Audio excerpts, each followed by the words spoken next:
একটা কন্যা যখন আসে পৃথিবীতে, ইসলাম বলে ওই ঘরটা বরকতময়। এরপর যখন বড় হতে শুরু করে, ইসলাম বলে বাবা যদি এই মেয়েকে ভালো পাত্রের হাতে তুলে দেয়, বাবার জন্য জান্নাতের দরজাকে খুলে দেয় কে? তারপর সে যখন কারো বধূ হয়ে কারো ঘরে যায়, ইসলাম বলে খয়রুকুম লি আহলিহি, তোমাদের মধ্যে ওই ব্যক্তি আল্লাহর কাছে সেরা যে তার স্ত্রীর কাছে সেরা।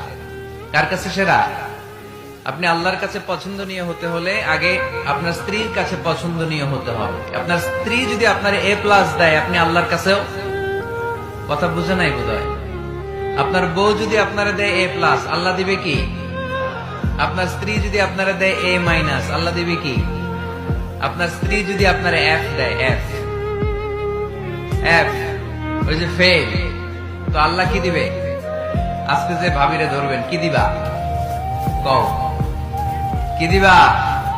হ্যাঁ, ওই যে বিয়া করে না একটা A+।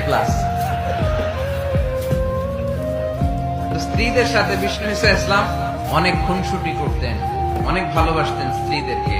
আম্মাজান খাদিজাতুল কুবরা আত-তাহেরা রাদিয়াল্লাহু তাআলা আনহাকে বিষ্ণু ইসলাম এত ভালোবাসতেন, তিনি বলতেন রুজিকতু হুব্বাহা, আমি খাদিজার ভালোবাসাকে আল্লাহর পক্ষ থেকে রিজিক হিসেবে পেয়েছি। খাদিজাতুল কুবরা আত-তাহেরা রাদিয়াল্লাহু তাআলা আনহার ইন্তেকালের পরে উনি খাদিজাতুল কুবরা আত-তাহেরা রাদিয়াল্লাহু তাআলা আনহার বান্ধবীদের বাড়িতে কুরবানির গোশত হাদিয়া পাঠাতেন। আম্মাজান আয়েশার সামনে যখন তিনি বলতেন যে খাদিজা এমন ছিল, এমন ছিল, এমন ছিল, আম্মাজান আয়েশা রাদিয়াল্লাহু তাআলা আনহা রেগে যেতেন, বলতেন আমরা কত সুন্দরী, আমাদের কথা কন না কেন? ওই যে কত আগে আপনার প্রথম স্ত্রী, শুধু তার কথা বলেন কেন? বিষ্ণু বলতেন খাদিজা আমার দুঃখের দিনের সঙ্গিনী, তোমরা আমার সুখের দিনের সঙ্গিনী। সুবহানাল্লাহ। একটা নারীকে আল্লাহ তাআলা আরশের উপর